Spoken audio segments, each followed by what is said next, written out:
Жолдауда қолдау тапқан көпшіліктің көңіліне жаққан тағы бір мәселе жәрдемақы мен жалақы жайы болды. Елбасымыз 2015-2016 жылдары медицина саласының қызметкерлерінің жалақысын 28, мұғалімдердің еңбекақысы 29, ал әлеуметтік қызметкерлердің айлығын 40%-ға артады деді. Жалақы артқан сайын азық-түлік бағасының шарықтап кетуі дәстүрге айналды деген тұрғындар жыл сайын азық-түліктің қымбаттап бара жатқанына алаңдауда. Азық-түлік бағасынан көңілім толмайды. Мұнда азық-түлік өте қымбат.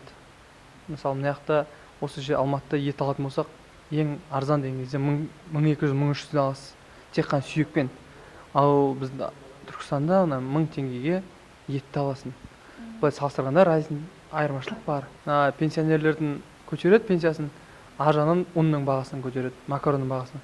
Аузына келген бағаны айтады, иә, ол рас, келсем. Мен өзім қаншалық көрдім, мысалы, ондай жағдай болды, мысалы, бәрі-біріне жақын болады, бірақ дегенмен де барасың, мынау алатынын мәжбүр екен көріп тұр, алатынын сезіп тұр ма, аузына келген бағаны айта береді. Қазақстан Республикасының статистика агенттігінің төрағасы Әлихан Смайловтың мәліметінше, елімізде 2013 жылдың қазан айында сұлы жармасы 8%, тұз 6,6%, қызылша 5%, күріш 5,7%, макарон өнімдері 5,3%, сүзбе 4,9%-ға қымбаттаған. Продукты қымбатта деп айта алмаймын, бір ішінде аздаған продуктілері бар, бірақ сондай көп қосылып жатқан жоқ. Көбісі бір 5 теңге килограммына, или штучный бір 5 теңгеден қосылып жатыр.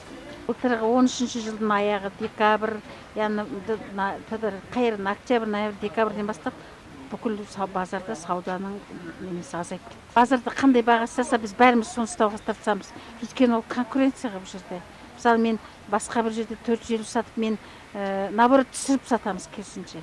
Біреуден түсіріп сатамыз. Бір жерде 450 деп тұрса, біз 430-ға сатамыз 20 теңге. Сондай қатты көтермейді базарда. Экономика министрінің мәліметіне сүйенетін болсақ, әлемдік экономикалық тұрақсыздықтарға қарамастан, еліміздегі экономикалық көрсеткіштер өте оңды. Нәтижесінде өткен жылдың 9 айындағы жалпы ішкі өнімнің көрсеткіші 5,7%-ды құраған.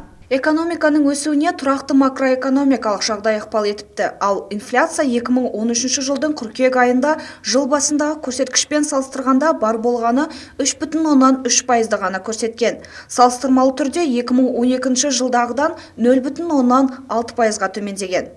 Сіздермен бірге болған Гүлжан Ахметова, Сағынбек Насыл, Сакенов Дархан, арнайы СДУ арнасы үшін.